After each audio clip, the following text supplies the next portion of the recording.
Today we're going to show you how to change a Nissan Pathfinder Key Fob Battery. It's going to work for the 3-button, 4-button, and 5-button version of the Nissan Pathfinder Key Fob Batteries.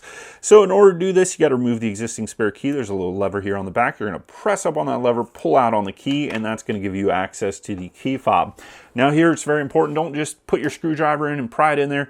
You need to be very gentle with this, otherwise you can damage the electronics. So what we want to do is there's two little tabs, one here and one here. You can use that. You're just going to get the tip of the screwdriver in like so, and then you're going to pry. You're going to pry and rotate rather than just jam it in there, because you don't want to damage the electronics on the Nissan Pathfinder Key Fob Battery.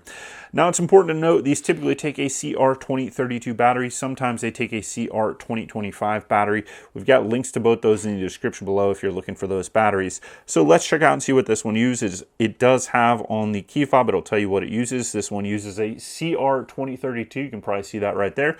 But also you're going to know when you remove the battery. So we're going to take our screwdriver. We're going to pry out that Nissan Key Fob battery right there.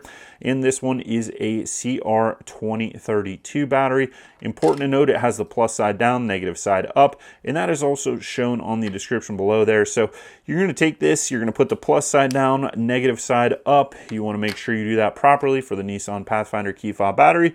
Then you're going to put this back on, snap it in place, put the key back in there, and now you are all set. You have successfully changed your Nissan Pathfinder Key Fob battery. So congratulations to you. Now before you go, I've got one big favor to ask for you. I know this helped you. Help me help other people. And you can do that by giving us that thumbs up or subscribe or put a link below in the comments or leave a comment or use the link for the battery. And the reason is times are tough out there, people. We're trying to help people do things DIY, save money rather than needing to go to the dealership. We're trying to keep your vehicles on the road. And you doing that helps the algorithm see this video more, and it helps more people see this. And when you help someone, it helps someone else, and they can help someone else, and I already helped you. So it's a win-win-win-win, and it does help me as well. So thank you for watching this video on how to change your Nissan Pathfinder Key Fob battery. We're going to see you next time, and appreciate you. I hope your Nissan Pathfinder lasts a long time and you're able to keep it on the road, because you know, got a vehicle that works, keep it moving and just keep using it. It's a nice way to save some money and keep enjoying the open road out there. So thanks for watching. We'll see you next time.